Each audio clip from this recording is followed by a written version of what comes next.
parce que la littérature est un art auquel tout le monde devrait avoir pouvoir accès, je partage avec vous mes lectures de poésie. Je vous souhaite donc une bonne écoute et un bon moment de détente. À très vite.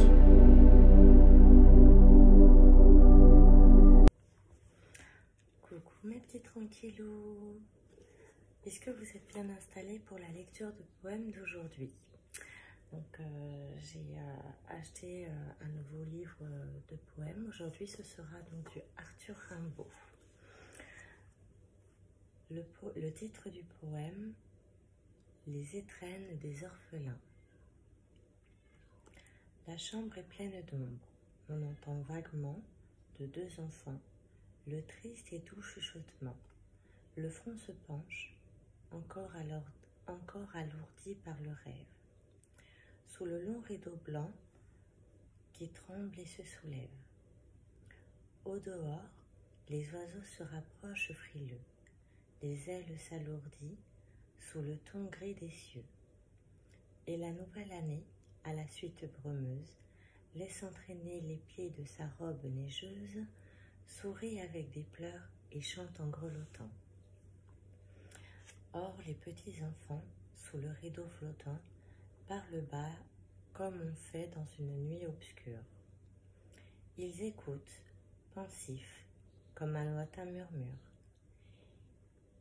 Ils tressaillent souvent à la claire-voix d'or du timbre matinal qui frappe et frappe encore, son refrain métallique en son globe de verre. Puis, la chambre est glacée. On voit traîner à terre, épars autour des lits, des vêtements de deuil.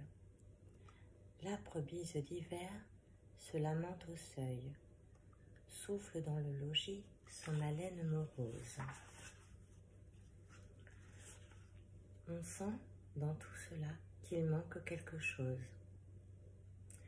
N'est-il donc point de mère à ces petits enfants, de mère au frais sourire, au regard triomphant? Elle a donc oublié, le soir, seule et penchée, d'exciter une flamme à la cendre arrachée, d'amonceler sur eux la laine et l'édredon, avant de les quitter en leur criant « Pardon ». Elle n'a point prévu la froideur matinale, ni bien fermé le seuil à la bise hivernale.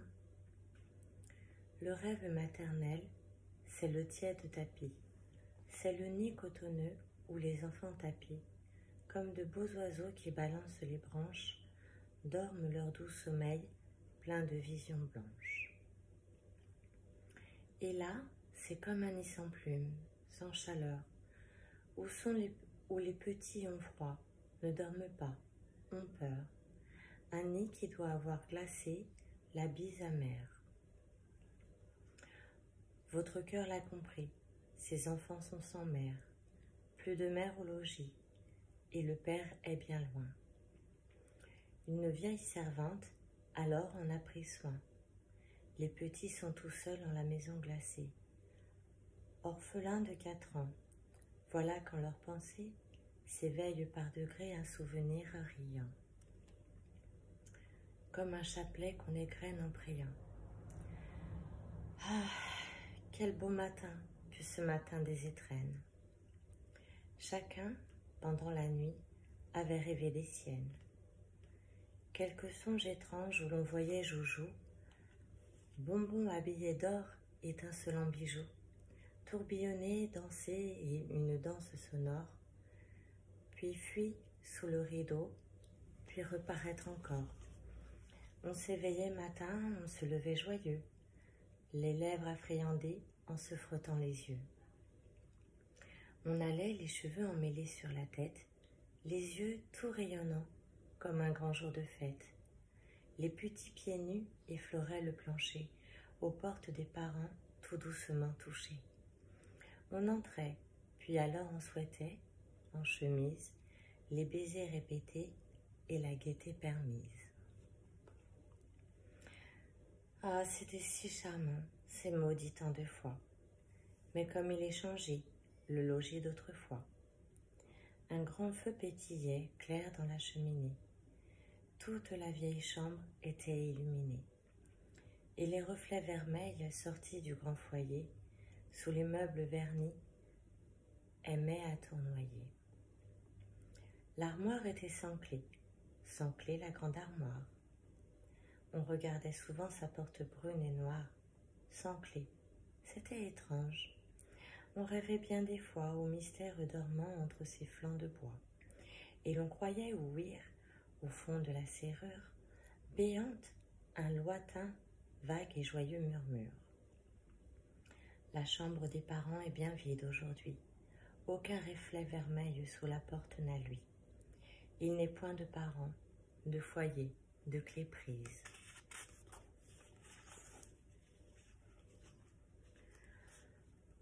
Partant, point de baiser, point de douce surprise. Oh, que le jour de l'an sera triste pour eux.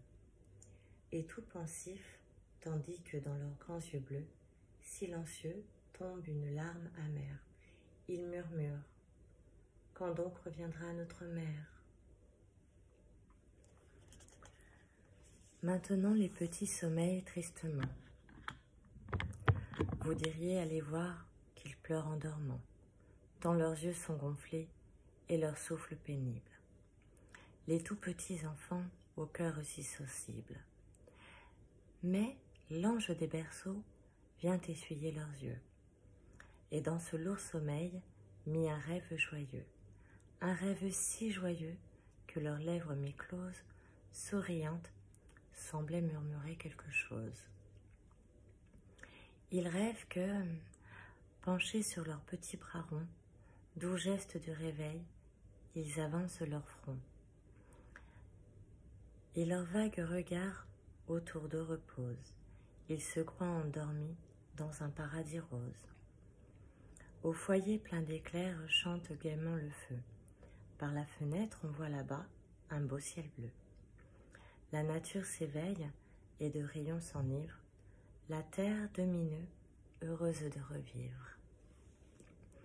À des frissons de joie au baiser du soleil, et dans le vieux logis tout est tiède et vermeil.